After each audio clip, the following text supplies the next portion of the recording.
There is a shift in the air that happens when your soul stops begging to be seen. It doesn't come with drama or a loud goodbye. It arrives in the form of stillness. That sacred moment when you no longer need to be understood by the one who distorted your worth. When your silence begins to speak for you, everything changes. Especially for the one who once believed you'd never walk away. At first, it seems like they've won. They'll wear their usual mask, polished and smug, pretending as though your absence is irrelevant. But underneath that performance is a slow unraveling, not because they've suddenly grown a conscience, but because something they relied on has gone missing. The access, the attention, the energy that once centered them has now vanished. And they can feel it deeply, but they'll never say it out loud. Regret, for someone like that, doesn't arrive dressed in humility or apology. It comes cloaked in confusion. It shows up late at night when the distractions fade and they realize the phone no longer lights up with your name. It seeps in slowly when they scroll through old messages, not for sentiment but for reassurance that someone once admired them enough to believe in their illusions. And now, that illusion is shattered.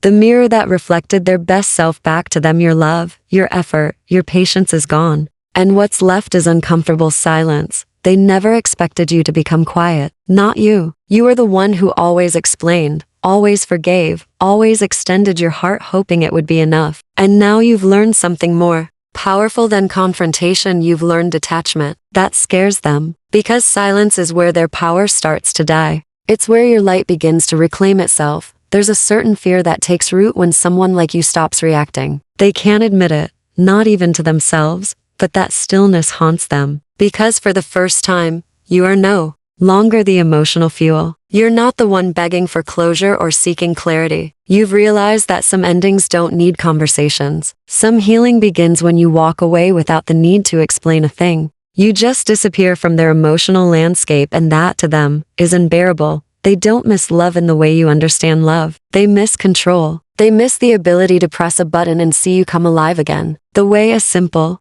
cold message or a breadcrumb of affection once pulled you back into orbit. They miss the chase, the attention, the dynamic where your value revolved around how well you responded to their emptiness. Now that the power has shifted, regret starts to creep in. Not regret rooted in empathy, but in lack, a hunger for the emotional dominance they once wielded with ease. You were the mirror they stood in front of every day, convinced of their charm, their strength, their importance. But mirrors crack when mishandled. And when you stopped reflecting their fantasy, when your gaze stopped validating their mask, that's when the void appeared. That's when regret arrived, not as sorrow, but as a wound to their ego. Because now you see them clearly. And worse, you don't want them back. As you rebuild yourself, they watch. Not always visibly, but they observe, quietly. Your peace disturbs them more than your pain ever did. Because peace can't be manipulated. It can't be baited, provoked, or guilt-tripped. It is the ultimate detachment, the greatest revenge.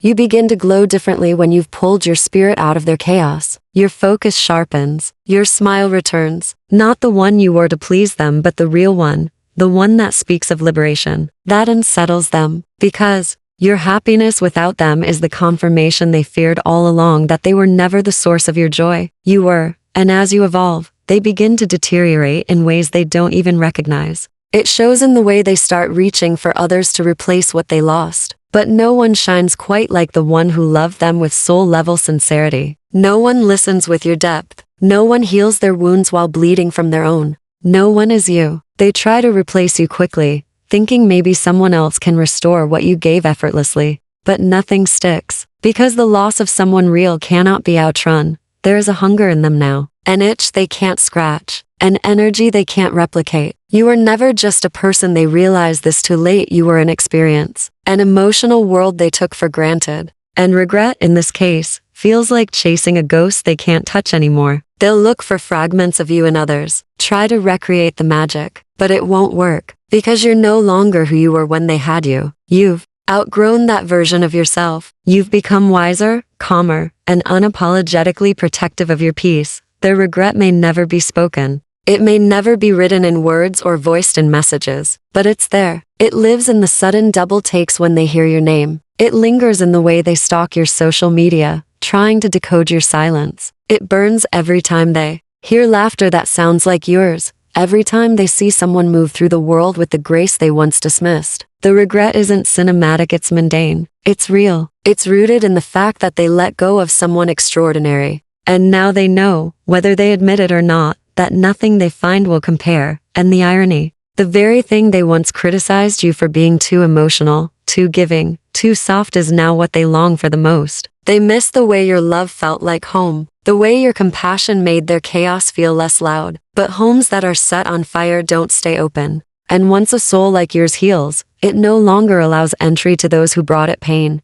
You are not the same person who once begged to be chosen. You are not the one who clung to broken promises or tolerated inconsistency in the name of love. You've risen, quietly, powerfully, and while they wrestle with a regret they can't define, you're writing a new story, one that no longer includes them. And that is where their deepest regret lives. Not in what they lost, but in what they'll never again be close to. The power has returned to your hands, not because you fought for it, but because you stopped fighting for someone who never deserved it. You reclaimed your worth, not with vengeance, but with silence. And now, in your absence, they are left to face what they feared the most, that you were the prize all along. That your love was rare, that losing you wasn't just a consequence, it was their collapse. Let them sit with that truth. Let them drown in the echo of a door that will never open again. And you, keep walking, not because you hate them, but because you finally love yourself more than the version of you that once settled for less. There is a quiet kind of power that emerges when you stop being available to someone who once treated your presence as a guarantee. When the one who thought they could always return finds only distance, silence, and boundaries, something unsettling begins to brew inside them. That haunting feeling is not just regret. It is obsession birthed from rejection, because nothing unsettles the kind of mind that thrives on control more than realizing that what once responded now disappears, that what once bent now stands firm, and that what once begged now walks away without a sound. The obsession doesn't come from love. It is rooted in confusion, wounded pride, and the inability to reestablish dominance. You no longer respond to the tools that once worked, the guilt trips, the sudden check-ins, the late-night memories sent as bait. Your silence becomes unshakable. Your energy has shifted entirely. And the more they realize they can't pull you back, the more desperate they become not to love you, but to retrieve their lost sense of superiority. They didn't expect you to outgrow the cycle. They thought you would always remain within arm's reach, emotionally tethered to the hope that one day they would treat you right. But obsession has a strange flavor. It doesn't seek closure, it seeks access. And when access is denied, that longing mutates into fixation.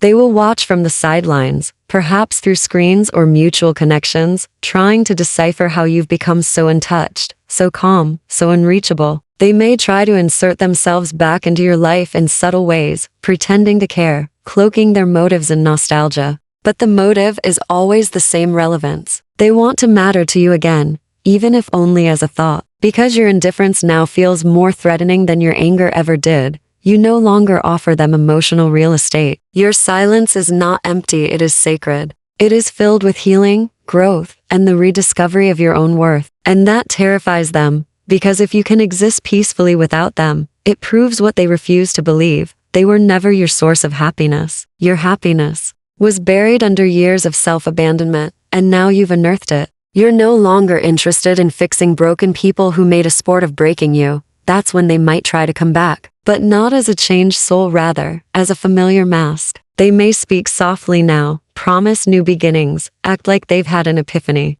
They will say what they think you want to hear, not because it's true, but because they can feel your detachment, and detachment is threatening to someone who relies on emotional dependency to feel powerful. They return not for redemption, but for reconnection to the version of you who once didn't know better, who once craved their approval, who once believed their lies. But this time, you're different. You've tasted peace. You've built walls not out of bitterness but out of wisdom. You see through the performance now. You can hear the inconsistencies in their apologies. You can feel the hollowness in their declarations. Because true change is silent. It's proven through actions, not words, and above all it respects boundaries. Someone truly changed wouldn't beg for re-entry into a space they once harmed. They would accept the loss with accountability, not manipulation. So don't mistake their return for sincerity. Often, Regret is just a mask for ego injury. They didn't expect to lose you. And now they realize they can't replicate what you offered with anyone else. They're not chasing love, they're chasing comfort.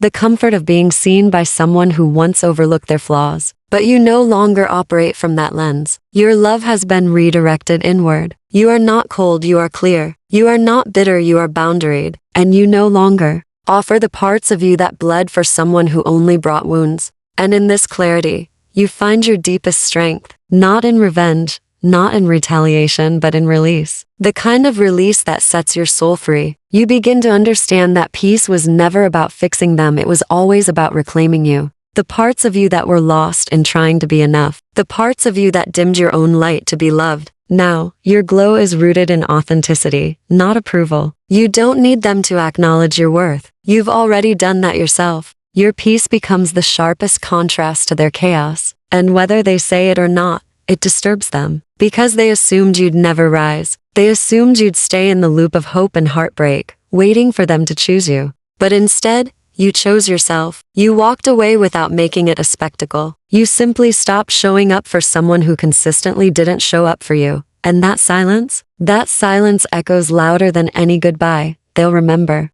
you, not just because of what you gave, but because of what they lost when you stopped giving. You are the calm in their storm, the anchor in their confusion, the softness in their rage. And now that you're gone, there's a void they can't fill, not because no one else exists, but because no one else sees them with the same purity. You loved from a place of truth. That kind of love doesn't come twice. That's why they regret, not because they suddenly learned how to love, but because they'll never again be loved like that. Your revenge, if you can even call it that, is the life you live now. One that doesn't revolve around proving anything to them. One that doesn't shrink to fit into their discomfort. You smile now without pretending. You breathe without waiting for the next emotional ambush. You sleep peacefully because you no longer carry the weight of someone else's brokenness. You've rebuilt yourself, not into someone harder but into someone whole. And that wholeness radiates. It speaks to your strength in ways that words never could. It's in your boundaries, in your quiet confidence, in your refusal to return to what once made you question your worth.